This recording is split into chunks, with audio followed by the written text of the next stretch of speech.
तो क्लास आज का हमारा टॉपिक है पूजा प्रणालियों का समन्वय और ये है क्लास 12th हिस्ट्री चैप्टर 6।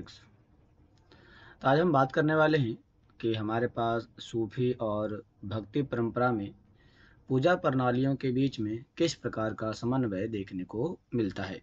तो हमारा पहला पॉइंट क्लास कहता है पूजा प्रणालियों के विकास के संदर्भ में इतिहासकार ने बताया है कि इसके विकास के दो प्रक्रिया कार्यरत हैं। मतलब दो ऐसे तरीके हैं जिसके माध्यम से लोगों ने पूजा प्रणालियों को अपनाने का काम चालू किया। इस पूजा प्रणालियों को दिया गया महान और लघु परंपरा कहा गया। तो हम कह सकते हैं कि इतिहासकारों ने बताया है कि भारत में जो पूजा प्रणालियां थी वह पहले महान और लघु परंपरा के तौर पर फैली हुई थी।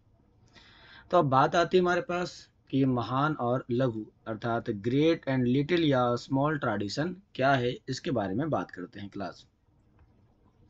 तो पहला पॉइंट कहता है महान और लघु परंपरा को किसी समाज के सांस्कृतिक आचरणों का वर्णन करने के लिए किया गया। मतलब ये हुआ कि शुरुआती टाइम में जो लोग पूजा पाठ किया करते थे या फिर जो लोग भक्ति परंपरा को अपनाया करते थे वह दो तरीके से अपनाया करते थे। पहला महान और दूसरा लघु परंपरा के तरीके से अपनाया करते थे।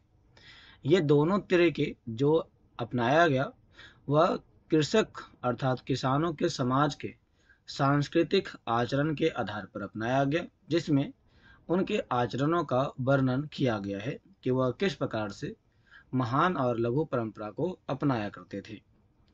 20वीं सेंचुरी का एक महान समाज शास्त्री जिसका नाम है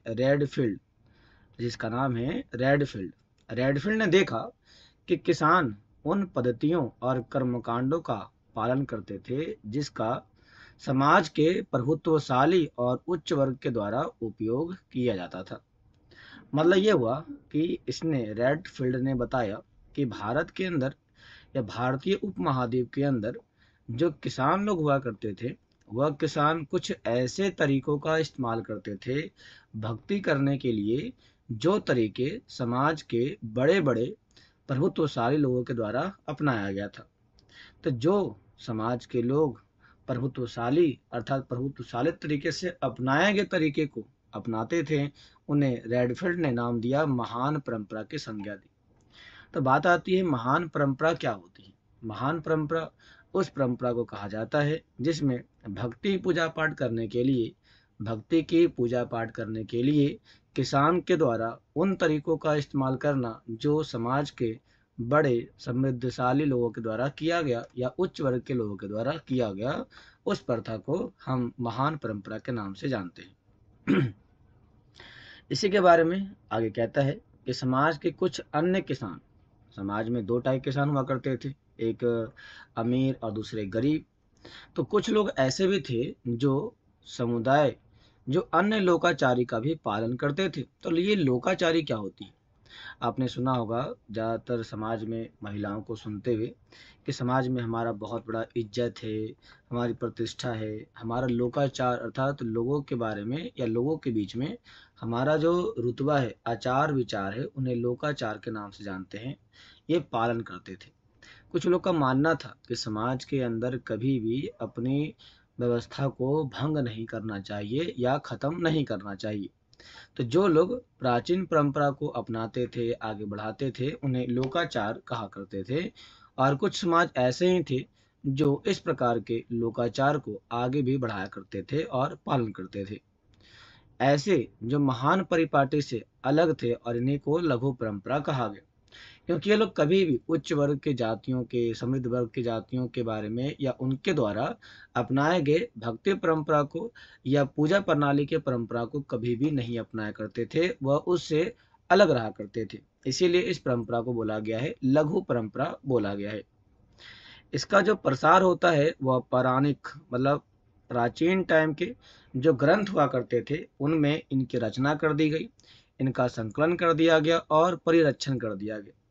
तो हम कह सकते हैं हमारे पास महान और लघु परंपरा महान और लघु परंपरा, इन दोनों ही परंपराओं को जो हमारे यहाँ पर संरक्षित किया गया है, बचा के रखा गया है या लिखा गया है, उन्हें रचना के द्वारा, संकलन के द्वारा और परिरक्षण के द्वारा कर दिया गया है। इसे शुरुआती भाषा में संस्कृत के छंदों में लिखा गया और ये छंद समाज के स्त्री, शूद्र और अन्य लोगों के द्वारा भी अपनाया गया। मतलब ये हुआ कि प्राचीन टाइम में जो हमारे पास महान और जो लघु परंपराएं थी, उसे समाज के स्त्री, शूद्र और अन्य लोगों ने भी बाद में अपनाने का काम चालू किया। कहता है इसी काल में ब्राह्मणों ने समाज के स्त्री, शूद्र और अन्य सामाजिक वर्गों की आस्थाओं और आचरणों को स्वीकार किया। जो ब्राह्मण पहले कहा करते थे कि भगवान की पूजा पाठ करना, इसके साथ साथ संस्कृत में वेद पढ़ना, इन सभी के ऊपर केवल एक का अधिकार है, उसे इस समय ब्राह्मणों के द्वारा स्त्रियों के लिए, शूद्रों के लिए अडॉप्ट कर लिया गया और इसे अपनाने के बारे में जारी कर दिया गया। इस प्रकार से यहाँ पर एक नया रूप प्रदान किया गया भारतीय समाज में महिलाओं के साथ और शूद्रों के साथ, और इसके साथ साथ समाज के कुछ अन्य वर्गों के साथ एक नया रूप प्रदान किया गया। भारत जैसे उपमहाद्वीप में महान और लघु संस्कृत की पौराणिक परिपाटी अविरल संवाद का परिणाम थी। मतलब ये हुआ कि भारतीय उपमहाद्वीप के अंदर देखा जाए तो महान और लघु परंपरा की जो संस्कृत की परिपाटी है हमारे पास, ये आज से नहीं बल्कि प्राचीन टाइम से लगातार चलती हुई आ रही है। इसलिए कहा जाता है कि महान और लघु परंपरा की प्रक्रिया का सबसे विशिष्ट उदाहरण यदि आप भारत में महान और लघु परंपरा के बारे में यदि कहीं पर आपको देखने को मिलता है तो वो मिल जाता है पूरी उड़ीसा के मुख्य देवता को 12वीं सेंचुरी में आते समय जगन्नाथ विष्णु के रूप में प्रस्तुत किया गया। मतलब महान और लघु परंपरा का सबसे जीता जागता जो उदाहरण आपको मिलता है वह उड़ीसा के पुरी के जगन्नाथ मंदिर में विष्णु की मूर्ति के तौर पर देखने को मिल जाता है। यहाँ पे कहा भी गया है और लिखा भी गया है कि पूरी उड़ीसा में विष्णु का मंदिर देश के अन्य भागों की अपेक्षा सबसे अलग तौर से देखने को मिलता है, जिसमें विष्णु की तरह देवी संप्रदाय में भी देखने को मिलता है, जिसमें देवी को सिंदूर से पोता गया है। आपने यदि देखा होगा तो भारत में जहाँ भी मंदिर है या पूजा पाठ की जाती है वहाँ पर सामान्य तौर से कुछ लोगों को ही सिंदूर से लपेटा गया है या सिंदूर लगाया गया है, लेकिन इस जो पुरी में विष्णु का मंदिर है, जगन्नाथ मंदिर जो है, वहाँ पर देवी को सिंदूर से पोता गया है। इस स्थानीय देवियों को पौराणिक परंपरा के भीतर मुख्य देवता की पत्नी के रूप में मान्यता प्रदान किया गया।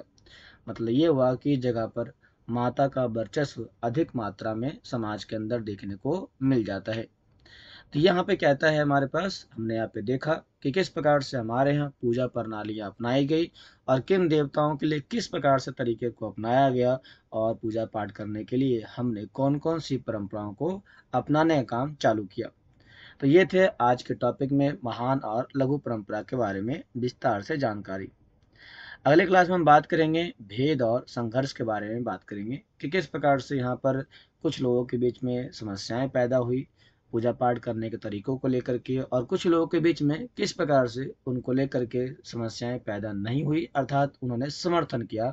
इसके बारे में बात करेंगे नेक्स्ट क्लास में। तो आज के लिए इतना ही, मिलते हैं नेक्स्ट क्लास। आज के लिए धन्यवाद।